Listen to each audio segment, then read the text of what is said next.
জায়গাটা কি?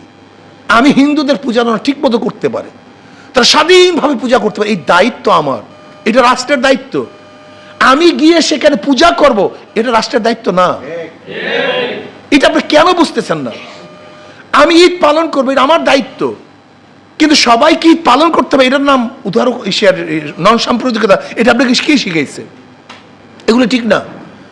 যারা দেবীকে বিশ্বাস করে তারা দেবীকে নিয়ে আলোচনা করবে এবং আলোচনা করতে পারে। এই স্বাধীনতা দেওয়ার নাম হলো রাষ্ট্রের কাজ।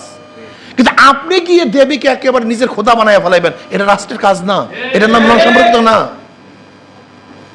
আমি বলতে চাই, একটা মুসলমানদের দেশের মধ্যে সমস্ত বিধর্মীদের তাদের ধর্ম পালন করার সম্পূর্ণ স্বাধীনতা থাকবে, এর নামই স্বাধীনতা।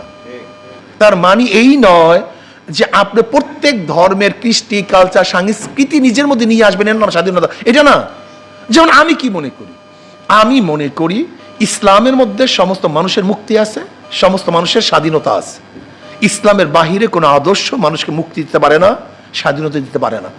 আর একটা কথা মনে রাখতে হবে, আমাদের আজকে আমাদের এই সেকুলারদের মধ্যে থাকতে থাকতে আমাদের মেজাজ হয়ে গেছে যে আমরা শুধু দুনিয়া নিয়ে চিন্তা করি, কিন্তু একজন মুসলমানের শুধু দুনিয়া নিয়ে চিন্তা হতে পারে না।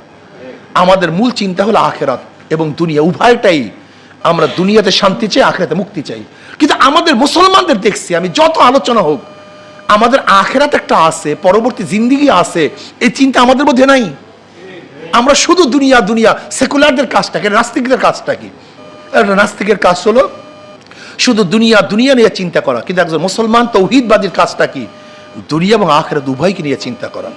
এর জন্য আমি মনে করি যতক্ষণ পর্যন্ত আমাদের মেজাজের মধ্যে দুনিয়া এবং আখেরাত উভয়ের মেজাজ না আসবে, ততক্ষণ পর্যন্ত যারা ইসলামপন্থী থাকবো তারা একদিন ধ্বংস হয়ে যাব। যারা মনে করবো শুধু দুনিয়া, রাজনীতি আমাদের মূল দায়িত্ব, তারা কিন্তু আদর্শের উপর থাকতে পারবো না, নষ্ট হয়ে যাবে আদর্শ।